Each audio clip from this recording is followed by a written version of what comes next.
inicio a minha intervenção cumprimentando os antigos presidentes, Presidente Chissano, Presidente Guebuza, Presidente Nhus, todo o protocolo observado. É constrangedor falar, sendo o Meigos moderador. O Meigos foi meu primeiro chefe, foi quem me primeiro empregou, foi quem incentivou a minha irreverência, preparada em casa, mas moldada no esquema com o Filimón Meigos como militar. Não fiz tropa, mas aprendi imenso com ele. Permitam-me começar agradecendo, porque estamos nas celebrações de 50 anos, agradecer a todos que lutaram pela independência e permitiram que estivesse aqui, hoje formado, a falar, poder andar pelo mundo, andar em conferências e poder falar como um sociólogo tendo uma nação.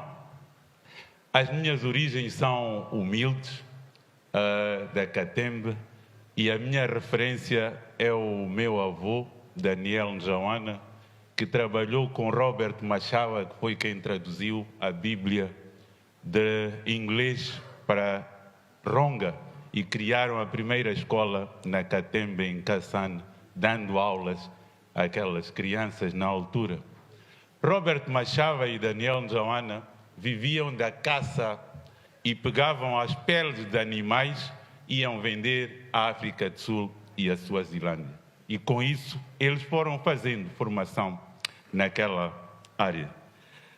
Mas estes fazem a sua trajetória num contexto difícil, têm os nossos avós, pais, e se não fosse a luta que estes heróis fizeram para sermos independentes hoje, se calhar eu estaria pelo Alto Maé, porque a minha família é de Espamanino, estaria pelo Alto Maé a andar com um cachorrinho no final do dia ou a limpar alguma coisa.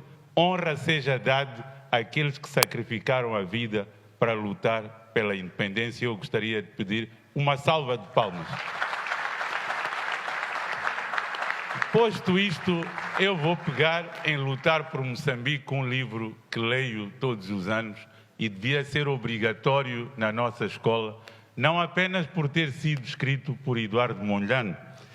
E pego Eduardo Mondlane no contexto também, não só do livro, daquela primeira reunião que ele tem no Covo, e vou fazer aqui a interligação entre o lado profissional de Mondlane, o lado de fé de Mondlane, o lado de fé do meu bisavô, para dar início à minha intervenção e pegando naquilo que é o compromisso do presidente Daniel Chapo, com o título Renovar Moçambique, resgatando a liberdade, justiça e prosperidade para todos os moçambicanos.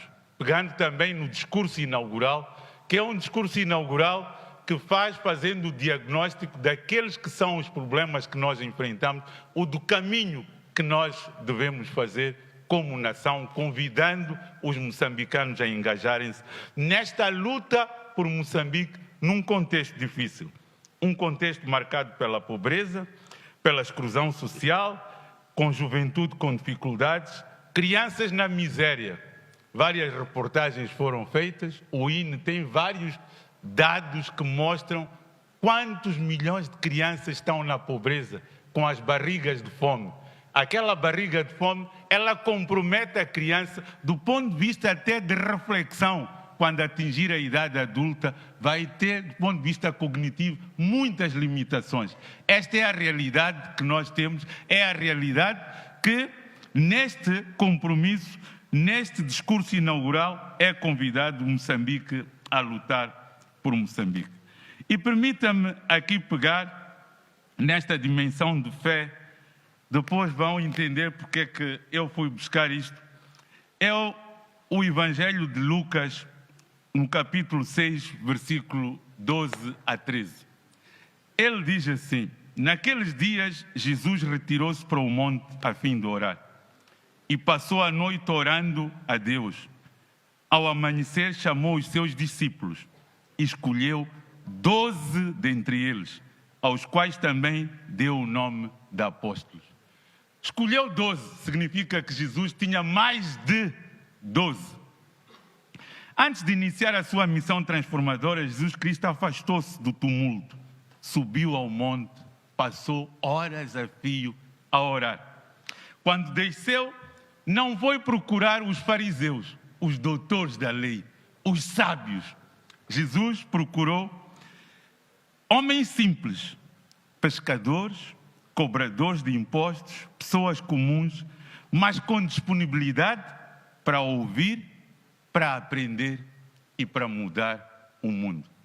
Este é o desafio de um líder, a quem eu busco que tenha a capacidade de ouvir, aprender e mudar o mundo.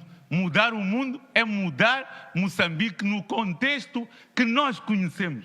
Um contexto de miséria, um contexto de pobreza, um contexto em que mesmo dentro do partido, este partido que celebra os 63 anos, há luta de interesses de grupos e há assassinato de caráteres entre os próprios membros, principalmente em períodos eleitorais.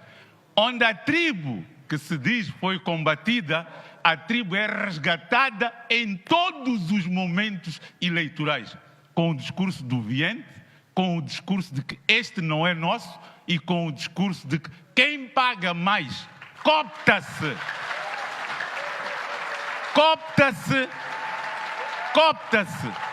Quer dizer, é o dinheiro que é mais importante para ocupar lugares. Se nós olharmos para a disposição dos órgãos da Frelimo, vamos ver que, do ponto de vista discursivo, dizemos que a Frelimo é um partido de massas, um partido que tem campesinos. Olhem para os órgãos da Comissão Política ao Comitê Central, mostrem-me um camponês, mostrem-me o indivíduo das massas.